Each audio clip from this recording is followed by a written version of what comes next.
I think you should chase what energizes you. Everyone talks about passion, legacy, purpose, Yeah, blah, blah, blah, yeah. blah, blah, blah. The one word to pay attention to is energy. I love that. That's it. Let's simplify this. Okay. So whatever energizes you, naturally expands you, feels like possibility, is exciting to do. It may be scary, that doesn't matter. It has to do with how it makes you feel. Right. When you were in your 20s, money made you feel good. It expanded you. It energized you. Chasing the money, that was the game. That was your passion. That was your... There's nothing wrong with that. Nothing wrong with that. And I particularly want to say that to the women that are watching. Yeah, hell yeah. Because it is socialized into women not to chase success like that, not to go after the money. And so if what energizes you is amassing wealth, go for it. But and the reason why I say that is because people talk about the word passion or purpose. Right. And the truth is, it's not a person, place, or a thing. It's not. It is the feeling of being expanded and energized. Right. If you're pursuing your passion, it means that you wake up every day and are energized. So instead of trying to think, what's my purpose? What's my passion? What's my purpose? What's my passion?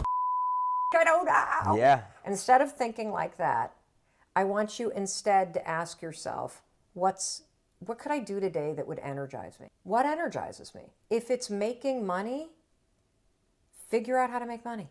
Right. If it is making a difference, figure out how to make a difference. It could be in any single shape or form, but if it energizes you, that's what you need to follow.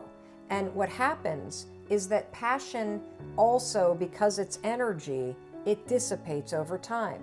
Because when you first start making money, it's f***ing thrilling. Yeah. But what happens is once you learn how to do something once, you can do it over and over again. And so it starts to become routine, which means it's no longer energizing. Right. Which is why every entrepreneur out there goes through the mode of chasing the money, and then you hit the money that you need to make, and then you're like, I'm not fulfilled. What's my purpose? I don't know what to do. Yeah, I went through that. I need to find the I did everybody does. Yeah. And it's because you were energized by the money, and now you're not. Yeah. Now you got to be energized by the next thing. Yeah. And for you, it's clearly service. It's clearly making a difference. It's empowering others. And so when I look back on my trajectory, the thing that energizes me is making people feel like they matter. It's that simple. It is giving people hope in a situation where they don't have it. It is shining a light on the path forward when somebody feels stuck in darkness.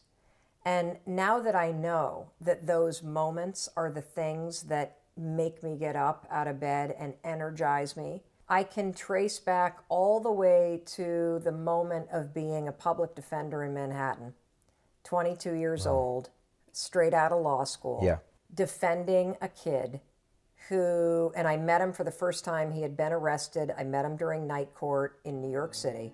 I was a brand new young attorney. This kid had been arrested. He had been arrested for throwing a champagne bottle in the middle of Times Square on New Year's Eve, and it had come down on a woman and had sliced her face open. Oh my God. And he had been ID'd and pointed at by her friends as allegedly the kid who had done it.